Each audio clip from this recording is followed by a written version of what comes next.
Hay lugares en este mundo que desafían toda lógica, lugares donde las leyes de la física parecen doblarse, donde el tiempo y el espacio no obedecen las reglas que conocemos. En las profundidades de la Sierra Madre Oriental, en el estado de San Luis Potosí, México, existe un túnel que nadie puede explicar, un pasaje oscuro excavado en la roca donde entras por un lado, pero jamás sales por donde deberías. Algunos aparecen kilómetros más allá, otros en lugares que no deberían existir, y hay quienes nunca volvieron a ser vistos. Esta es la historia del túnel de las ánimas perdidas y de lo que un grupo de espeleólogos encontró en su interior 32 años después de la desaparición más perturbadora que México jamás haya documentado. Era el año 1991. La Guerra del Golfo dominaba los titulares internacionales, pero en el pequeño pueblo de Xilitla, rodeado de selva exuberante y formaciones rocosas ancestrales, algo mucho más inquietante estaba a punto de suceder. Un acontecimiento que dividiría la historia de esa comunidad en un antes y un después. 4 investigadores del Instituto Nacional de Antropología e Historia habían llegado al pueblo con un objetivo claro: documentar un sistema de cuevas reportado por los ancianos del lugar. Cuevas que, según la tradición oral, habían sido utilizadas por los antiguos Tenec para rituales que nadie se atrevía a describir con detalle. Los investigadores eran todos adultos experimentados. El doctor Emilio Vargas tenía 43 años y era uno de los arqueólogos más respetados de México. La doctora Carmen Solís, de 38 años, era geóloga y especialista en formaciones kársticas. Roberto Mendoza, ingeniero topógrafo de 42 años, se encargaría de mapear el sistema subterráneo. Y finalmente, Lucía Ramírez, antropóloga de 35 años, documentaría los aspectos culturales y simbólicos del descubrimiento. Eran profesionales serios, metódicos, escépticos por naturaleza. Ninguno de ellos creía en supersticiones. Todos cambiarían de opinión antes de que terminara la semana. Si este relato te está atrapando tanto como a nosotros cuando lo investigamos, suscríbete a Ecos del Silencio y activa la campanita. Porque si logramos descifrar lo que realmente pasó en ese túnel, lo sabrás primero aquí, antes que nadie. El pueblo de Xilitla es un lugar donde la modernidad apenas ha dejado huella. Casas de adobe y madera se aferran a las laderas de montañas cubiertas por una niebla perpetua. Los caminos de tierra se vuelven lodazales durante la temporada de lluvias. La electricidad llegó apenas en los años 80 y la señal de teléfono celular seguiría siendo un sueño lejano por décadas. Pero lo más característico de Xilitla no es su aislamiento geográfico, sino su relación con las cuevas. El subsuelo de toda la región está perforado por túneles naturales, algunos de apenas unos metros, otros que se extienden por kilómetros en la oscuridad absoluta. Los ancianos del pueblo hablaban con reverencia y temor de estos pasajes. Decían que eran las venas de la tierra, los caminos por donde transitan los espíritus de quienes murieron sin completar su destino. Don Artemio Vega, un hombre de 74 años con manos ásperas de trabajar la tierra toda su vida, fue quien guió al equipo hasta la entrada del túnel. Era mediados de abril, la época más seca del año, cuando las cuevas son más accesibles. Don Artemio caminaba lento, con su machete colgando del cinturón y una mirada que alternaba entre la cortesía hacia los visitantes y una preocupación que no podía ocultar del todo. Mientras subían por el sendero empinado que llevaba a la boca de la cueva, el anciano se detuvo varias veces para señalar árboles específicos, rocas con formas peculiares, como si estuviera memorizando el camino de regreso. La entrada del túnel era impresionante. Una grieta vertical en la montaña de casi 4 metros de altura y 2 de ancho. enmarcada por helechos gigantes y orquídeas silvestres. El aire que salía de su interior era frío, casi helado, completamente diferente del calor húmedo de la selva, y traía consigo un olor extraño, no desagradable, sino mineral, antiguo, como el aroma de piedras que nunca han visto la luz del sol. El doctor Vargas sacó su linterna de alta potencia e iluminó el interior. El haz de luz se perdía en la oscuridad después de apenas 20 metros. Las paredes eran de piedra caliza, lisas en algunas secciones, rugosas y llenas de formaciones en otras. Don Artemio no entraría con ellos. Había dejado eso muy claro desde el principio. Les entregaría las coordenadas, los describiría lo que sus abuelos le habían contado, pero cruzar ese umbral estaba fuera de discusión.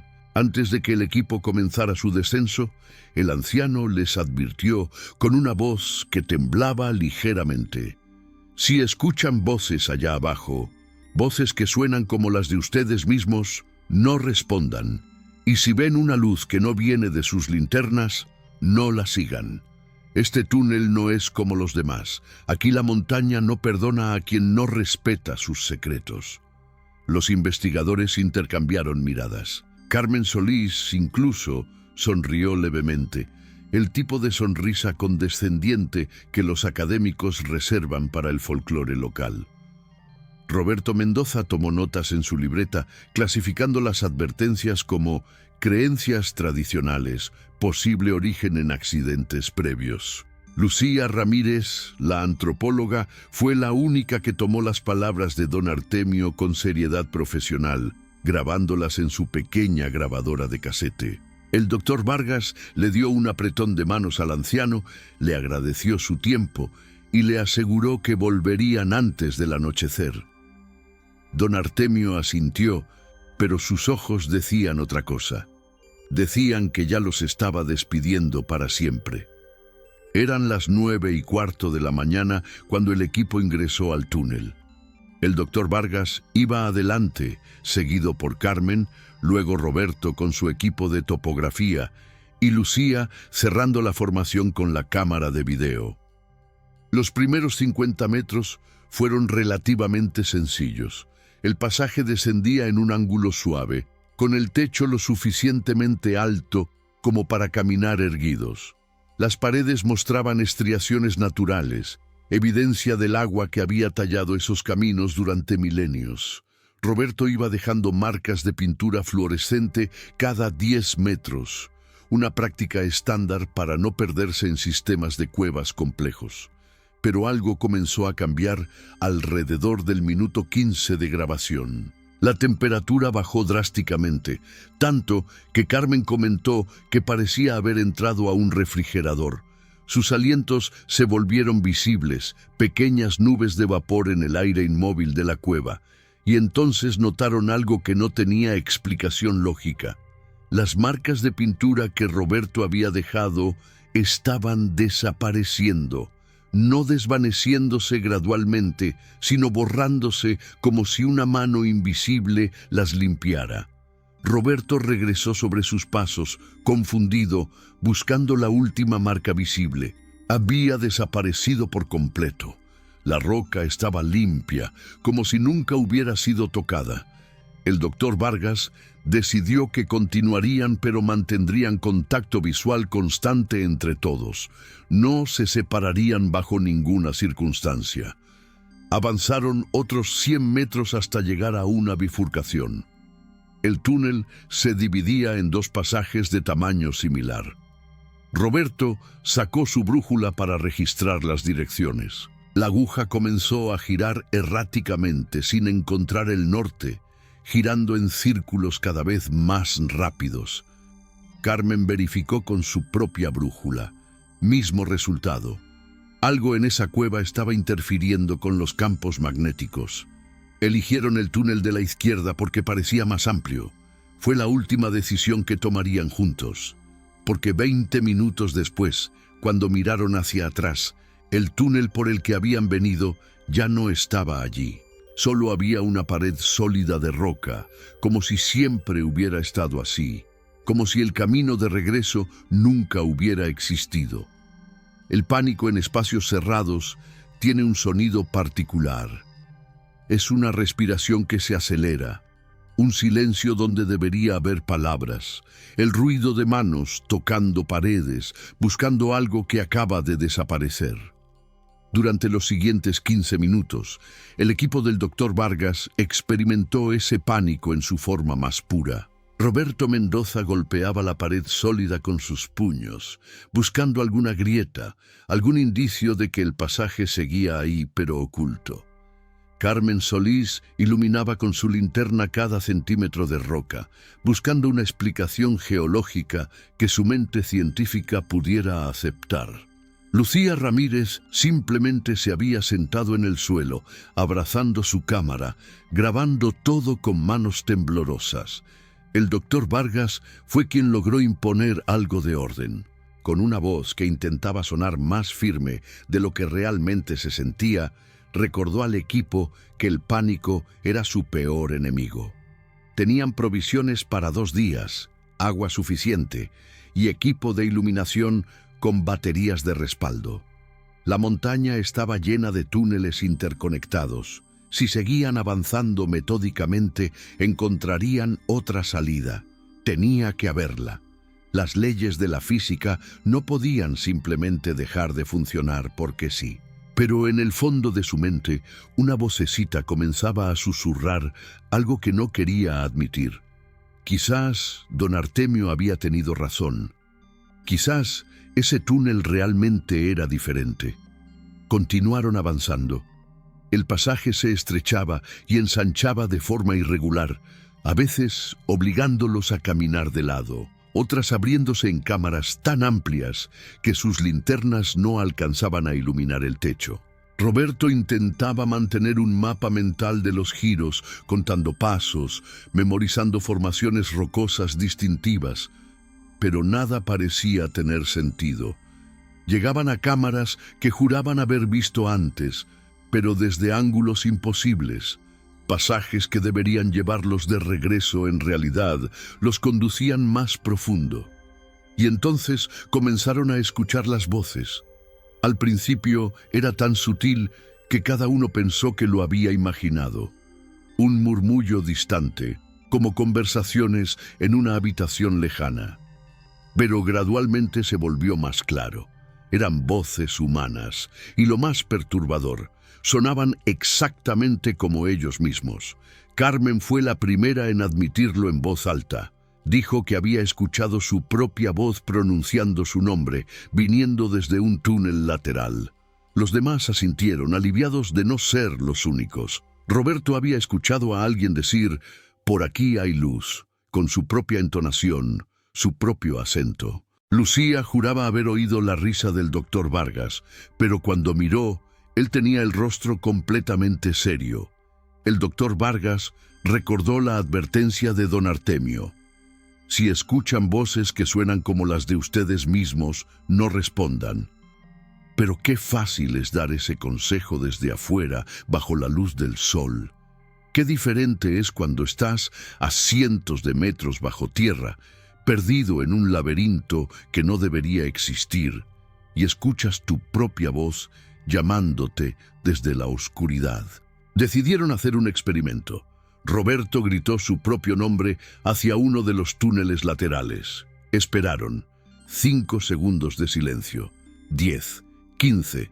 Y entonces, su propia voz respondió desde un lugar completamente diferente, desde arriba de ellos, donde no había ningún túnel visible. «Estoy aquí, vengan a buscarme». La voz sonaba burlona, juguetona, como si todo fuera una broma divertida. Nadie durmió esa noche. Y sí, hubo una noche, aunque ningún reloj funcionaba ya. Los relojes de pulsera se habían detenido todos exactamente a las 10:37. Las baterías de las linternas se agotaban más rápido de lo normal. La cámara de Lucía registraba fragmentos extraños, segundos de estática donde debería haber imagen, o peor aún, imágenes de lugares que no habían grabado, rostros que no reconocían. Al segundo día, o lo que asumieron que era el segundo día, encontraron algo que cambió todo. Era una mochila moderna de marca Kelty, en perfecto estado. Dentro había una botella de agua medio vacía, una barra de granola sin abrir y una libreta. Roberto la abrió con manos temblorosas. Las primeras páginas contenían anotaciones topográficas, coordenadas, diagramas de túneles, letra clara, profesional. Pero a medida que pasaban las páginas, la letra se volvía más errática, más desesperada. Y entonces leyeron algo que heló su sangre. Día 7. Ya no sé cuánto tiempo real ha pasado. Los relojes no funcionan. Las brújulas giran sin parar. Anoche vi a Miguel. Lo vi claramente caminando por un túnel paralelo. Lo llamé, pero no respondió. Esta mañana, Carla encontró el cadáver de Miguel. Lleva muerto al menos 3 días. Entonces, ¿qué fue lo que vimos anoche caminando? El doctor Vargas cerró la libreta de golpe. Carmen preguntó de qué año era esa libreta, si tenía alguna fecha. La abrió nuevamente en la primera página. Allí, en tinta azul clara, estaba escrito: Expedición Xilitla, marzo 1991. Equipo dirigido por el doctor Emilio Vargas. Era su propia letra, su propia expedición. Pero ellos habían entrado en abril, no en marzo. Y él no había escrito esa libreta. Nunca había escrito esa libreta. Pero era su letra, inconfundible, con esa forma particular de hacer la B mayúscula que había desarrollado en la universidad. Lucía tomó la libreta y siguió leyendo en voz alta, con una voz que se quebraba cada vez más. Las entradas describían días de vagar por los túneles, peleas entre el equipo, acusaciones de que alguien los había guiado mal intencionalmente, la muerte de Roberto por deshidratación, el suicidio de Carmen, que se había lanzado por un pozo sin fondo porque prefería elegir su final. Y las últimas páginas, escritas solo por el doctor Vargas, cada vez más incoherentes, hablando de que había encontrado la salida, que podía ver la luz del día, pero que cada vez que intentaba alcanzarla, terminaba más profundo. La última entrada decía simplemente: si encuentras esta libreta, no sigas adelante. Lo que parece la salida no lo es. La montaña no te deja ir, solo te mueve en círculos, en el tiempo, en el espacio. Somos fantasmas en nuestro propio futuro. Somos ecos en el silencio. El doctor Vargas Real, el que sostenía esa libreta con manos temblorosas, miró a su equipo. Todos estaban vivos.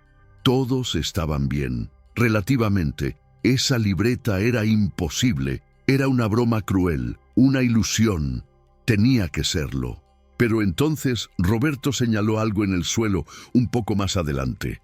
Era otra mochila, y luego otra, y otra más.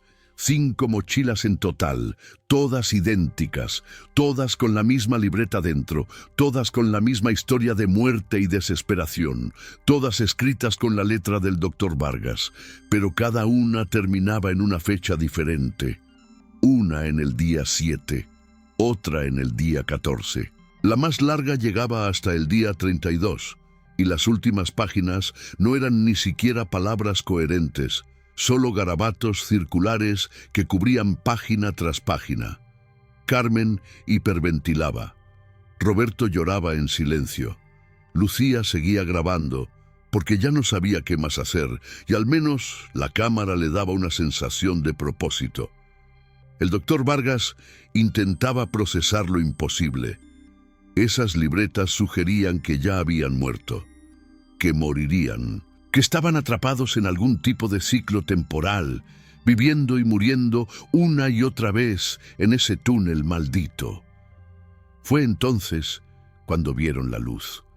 No era la luz de sus linternas. Era luz natural, amarilla y cálida, luz de sol, viniendo desde un túnel que ascendía suavemente hacia la superficie. Podían ver vegetación, hojas verdes moviéndose con la brisa. La salida. Finalmente, la salida. Don Artemio había advertido: y si ven una luz que no viene de sus linternas, no la sigan. Pero cuando llevas días perdido en la oscuridad, cuando has leído tu propia muerte escrita en 5 libretas diferentes, cuando ya no sabes qué es real y qué no lo es, la luz del sol es imposible de ignorar. Es un imán que atrae cada fibra de tu ser. Es la promesa de salvación, es mentira, pero no puedes evitar creerla. Corrieron hacia la luz. Los 4 corrieron como si sus vidas dependieran de ello, porque tal vez así era. El túnel ascendente parecía interminable, pero la luz se hacía más brillante, más real. Podían escuchar pájaros, podían sentir el aire fresco. Estaban llegando, estaban salvados, y entonces salieron. Pero no salieron donde debían. El doctor Emilio Vargas fue el primero en emerger del túnel, seguido por Carmen, Roberto y Lucía. La luz del sol los cegó momentáneamente después de la oscuridad perpetua. Cuando sus ojos se ajustaron, lo primero que notaron fue el silencio. No el silencio de la cueva, sino algo diferente. Un silencio donde debería haber sonidos. Estaban en un claro de la selva, eso era evidente. Árboles enormes los rodeaban, enredaderas colgaban como cortinas verdes. Pero no había cantos de pájaros, no había insectos, no había viento, y el cielo tenía un color equivocado. Carmen fue quien lo dijo primero. El cielo está verde. Los demás miraron hacia arriba. Tenía razón. No era azul, no era gris nublado, era de un verde pálido y enfermizo, como si estuvieran viendo el mundo a través de un filtro que no debería existir. El sol brillaba, pero era un sol pequeño y lejano, que no calentaba como debería. Roberto sacó su GPS de respaldo. La pantalla mostraba coordenadas, pero no tenían ningún sentido.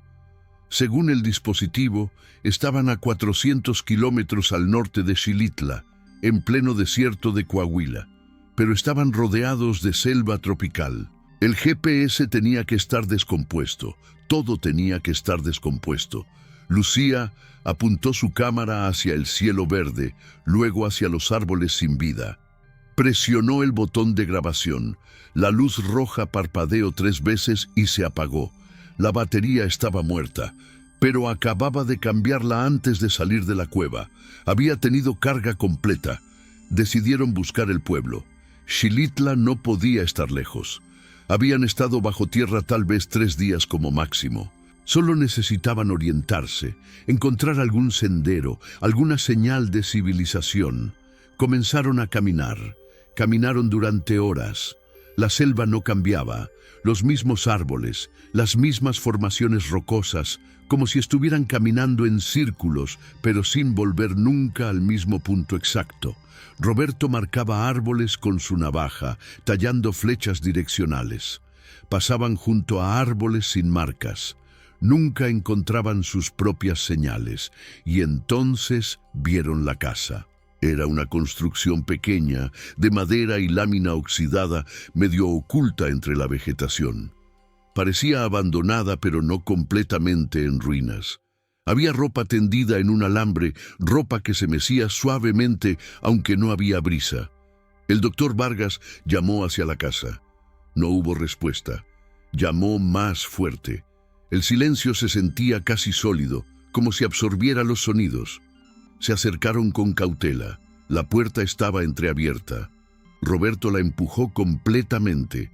El interior era una sola habitación. Había una mesa, 2 sillas, un catre en la esquina. Y algo más, algo que hizo que Carmen soltara un gemido ahogado. En las paredes, escritas con lo que parecía carbón o quizás sangre seca, había frases repetidas cientos de veces. La misma frase una y otra vez, cubriendo cada centímetro disponible. No es la salida. Nunca es la salida. Siempre sales en otro sitio. Lucía entró y tomó una de las libretas que estaban apiladas en la mesa. La abrió. Era otro diario. Fecha: junio 1987. Una familia de 5 personas, los Contreras, habían entrado al túnel buscando refugio durante una tormenta. Salieron 2 días después, pero no en Xilitla. Salieron en Guanajuato, a más de 500 kilómetros de distancia. Pero cuando intentaron regresar a su pueblo, nadie los conocía. Sus casas no existían, sus familias no existían. Era como si nunca hubieran vivido en Xilitla. Había más libretas, docenas. Cada una contaba una historia similar. Personas que entraban al túnel y salían en lugares imposibles. No solo lugares lejanos, sino lugares que no existían en mapas, o lugares que existían, pero en tiempos equivocados. Un hombre había entrado en 1995 y salió en lo que parecía ser 1952. Con periódicos de esa época, con gente usando ropa de los 50. Pero cuando intentó quedarse, se dio cuenta de que no podía tocar nada. Era un fantasma observando el pasado. Otra libreta, escrita por una mujer llamada Teresa en 2003, describía cómo había entrado al túnel con su esposo. Ella salió 3 horas después en el mismo lugar. Su esposo salió 6 meses después. Pero para él habían pasado 20 años. Había envejecido 2 décadas en cuestión de meses reales. Murió 3 días después de haber salido. Su cuerpo simplemente no pudo procesar la discrepancia temporal. El doctor Vargas leía libreta tras libreta, su rostro cada vez más pálido. Todas las historias convergían en la misma conclusión aterradora. El túnel no era un espacio fijo. Era algo más, algo que los científicos no tenían nombre para describir. Un nudo en la realidad. Un lugar donde el tiempo y el espacio se doblaban, se superponían, creaban caminos imposibles entre lugares que no deberían estar conectados. Y todos los que habían escrito en esas libretas eventualmente intentaban volver a entrar al túnel. Porque la salida normal, el mundo normal, ya no los aceptaba completamente. Eran anomalías, errores en la matriz de la realidad. Algunos desaparecían al intentarlo. Otros salían en lugares cada vez más extraños. Y algunos, los últimos diarios sugerían, simplemente se quedaban viviendo en esa casa, atrapados en el limbo entre el túnel y el mundo real, escribiendo advertencias que nadie leería a tiempo. La última libreta en la pila no tenía fecha. Solo decía en la primera página: a quien encuentre esto, soy el doctor Emilio Vargas. Si estás leyendo esto, significa que soy yo, pero en otro bucle. Estoy viviendo en esta casa desde hace 19 años. Volví a entrar al túnel 14 veces. Cada vez salgo en un lugar diferente, en un tiempo diferente. Mi equipo murió hace mucho. Carmen se quedó en una salida que parecía ser Monterrey del año 1965. Roberto desapareció en una versión de Xilitla, donde nuestro pueblo nunca existió. Lucía encontró una salida que la llevó a su propia casa, pero 30 años en el futuro, y se encontró con su propia tumba en el jardín. Yo sigo buscando la salida correcta, la salida que me lleve de regreso a mi tiempo, a mi vida. Pero cada vez estoy más convencido de que esa salida no existe. El túnel es un parásito. Se alimenta de posibilidades, de vidas que pudieron ser. Una vez que entras, nunca sales completamente. Solo te mueves entre versiones rotas de la realidad. El doctor Vargas, real, el que sostenía esa libreta, sintió que las piernas le fallaban. Se sentó en una de las sillas. Sus compañeros lo miraban esperando dirección, esperando que el líder del equipo tuviera una solución, pero no la tenía. Por primera vez en su carrera científica, se enfrentaba a algo que su educación no podía explicar, que su lógica no podía procesar. Carmen rompió el silencio. Necesitamos encontrar don Artemio. Él sabía. Él nos advirtió. Quizás sepa cómo salir de esto de verdad. Era un plan razonable. El anciano había vivido toda su vida cerca del túnel. Su familia lo conocía desde generaciones. Si alguien tenía respuestas, era él. Salieron de la Casa del Silencio y continuaron buscando Xilitla, pero el pueblo seguía sin aparecer. En cambio, encontraron algo peor. Encontraron otra entrada al túnel, exactamente igual a la primera, la grieta vertical en la montaña, los helechos, las orquídeas. Pero estaban seguros de haber caminado en línea recta, alejándose de ella. Roberto tuvo una teoría. ¿Qué tal si no es que no encontramos el pueblo? ¿Qué tal si el pueblo no existe en esta versión de la realidad? ¿Qué tal si ya no estamos en nuestro México? Estamos en un México paralelo, similar pero no idéntico. Era una teoría de ciencia ficción. Era absurda, pero no más absurda que todo lo demás que habían experimentado. Tomaron una decisión que cambiaría todo. Decidieron volver a entrar al túnel, pero esta vez con un plan. Dejarían una persona afuera como ancla a esta realidad. Esa persona esperaría exactamente 24 horas. Si el resto no volvía, buscaría ayuda. Los tres que entraran intentarían mapear el túnel de verdad esta vez, encontrar el patrón, descubrir si había una forma de controlar hacia dónde te llevaba. Lucía se ofreció a quedarse. Todavía tenía algo de comida en su mochila y francamente la idea de volver a entrar a esa oscuridad la aterrorizaba más de lo que podía admitir. El doctor Vargas, Carmen y Roberto se prepararon. Revisaron sus linternas, sus provisiones y entraron una vez más. Lucía se quedó sentada en la entrada mirando cómo la oscuridad se tragaba a sus compañeros. Miró su reloj. Eran las 3:17 de la tarde, según la manecilla que todavía funcionaba. Esperaría hasta las 3:17 del día siguiente, y si no volvían, ella encontraría la forma de regresar a casa, sin importar en qué versión de la realidad estuviera.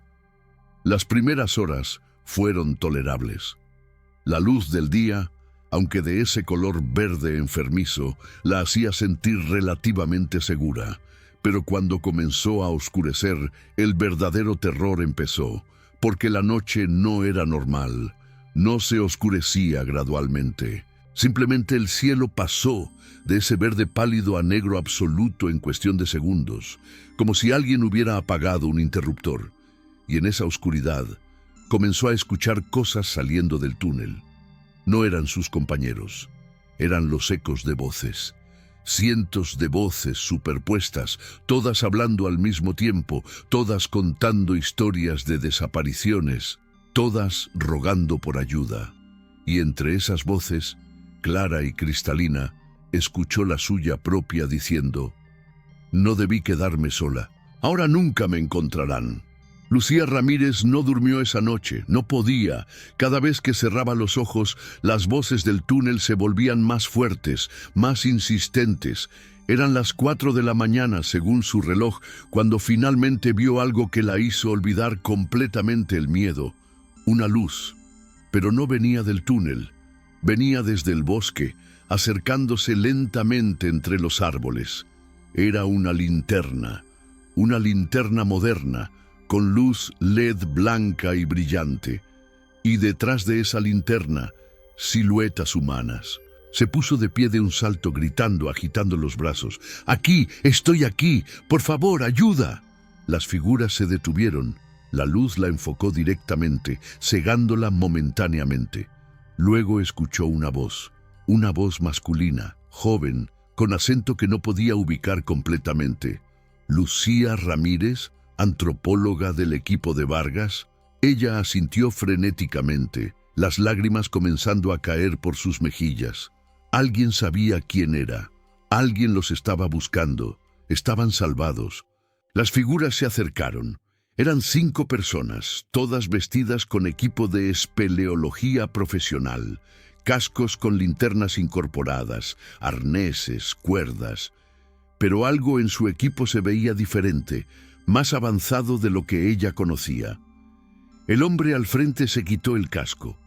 Tenía unos 35 años, barba corta, ojos cansados pero amables. Mi nombre es Daniel Fuentes. Soy investigador del Instituto de Fenómenos Anómalos. Hemos estado buscándolos. Hizo una pausa, intercambiando miradas incómodas con sus compañeros. Lucía, necesito que te prepares para algo que va a ser muy difícil de procesar. ¿Qué fecha crees que es hoy? Ella parpadeó, confundida por la pregunta. Es abril 19 de 1991. Entramos hace 3 días. Daniel negó con la cabeza lentamente. Lucía, hoy es marzo 12 del año 2023. Han pasado 32 años desde que tu equipo entró a ese túnel. El mundo se detuvo. Lucía sintió que el suelo se movía bajo sus pies. 32 años. Era imposible. Ella había estado esperando una noche. Una sola noche. Tenía 35 años, no 67. Su cuerpo no había envejecido. Su ropa era la misma. Todo era exactamente como hacía 3 días. «Estás en shock», dijo una mujer del equipo, acercándose con una manta térmica. «Es normal. El túnel hace cosas con el tiempo. Hemos rescatado a otras personas. Algunas salen días después de entrar, pero han envejecido décadas. Otras, como tú, salen décadas después, pero no han envejecido nada. No entendemos completamente el mecanismo». Daniel continuó hablando, su voz gentil pero directa. «Tu desaparición fue noticia nacional en 1991. 4 investigadores del INAH que se evanescieron sin dejar rastro. Se buscó durante meses. Se exploró el túnel con equipos especializados, pero nunca los encontraron. Eventualmente, el caso se cerró. Se les declaró legalmente muertos en 1998. Legalmente muertos».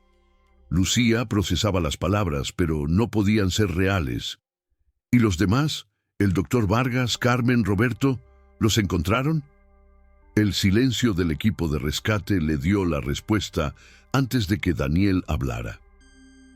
Encontramos restos dentro del túnel, en una cámara profunda, identificados mediante ADN hace 5 años, cuando finalmente conseguimos autorización para una exploración profunda. Lo siento muchísimo, Lucía. Tus compañeros murieron probablemente días después de entrar. Deshidratación, desorientación. Es el destino más común de quienes se pierden en ese sistema de cuevas. Pero Lucía negaba con la cabeza. No, ellos entraron hace 12 horas. Volví a verlos entrar. Estaban vivos, tenían provisiones. El túnel distorsiona más que el tiempo, explicó Daniel. Distorsiona la percepción, la memoria, la realidad misma. Es posible que lo que recuerdas de estos últimos días no sea exactamente lo que ocurrió. El túnel te hizo vivir experiencias, sí, pero quizás fueron ecos de posibilidades, versiones alternativas de lo que pudo haber pasado. La llevaron de regreso a la civilización. Pero la civilización de 2023 era un lugar extraño para alguien de 1991. Los teléfonos celulares que todos llevaban parecían magia. Los autos eran diferentes, la ropa era diferente. El mundo entero había avanzado 3 décadas, mientras ella permanecía congelada en el tiempo. La llevaron a un hospital en San Luis Potosí.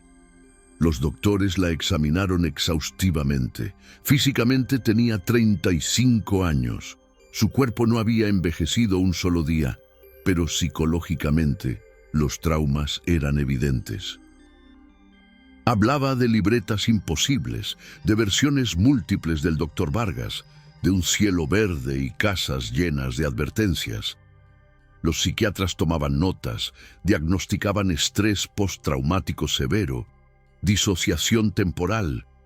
Pero Daniel Fuentes creía cada palabra, porque él había estado investigando el túnel de las ánimas perdidas durante 15 años. Había entrevistado a otros supervivientes. Había recopilado cientos de testimonios de personas que habían experimentado anomalías similares. El gobierno mexicano oficialmente negaba que el túnel tuviera propiedades inusuales, pero extraoficialmente, el Instituto de Fenómenos Anómalos tenía un archivo completo dedicado a ese lugar específico. 6 meses después del rescate, Lucía finalmente accedió a regresar al túnel, no para entrar, sino para intentar comprender. Daniel había organizado una expedición de un solo día, con medidas de seguridad extremas, cuerdas de seguridad ancladas cada metro, equipos de comunicación satelital, rastreadores GPS en cada miembro del equipo. Lucía se paró frente a la entrada que conocía también. 32 años después, pero para ella apenas meses. La grieta en la montaña seguía ahí, idéntica.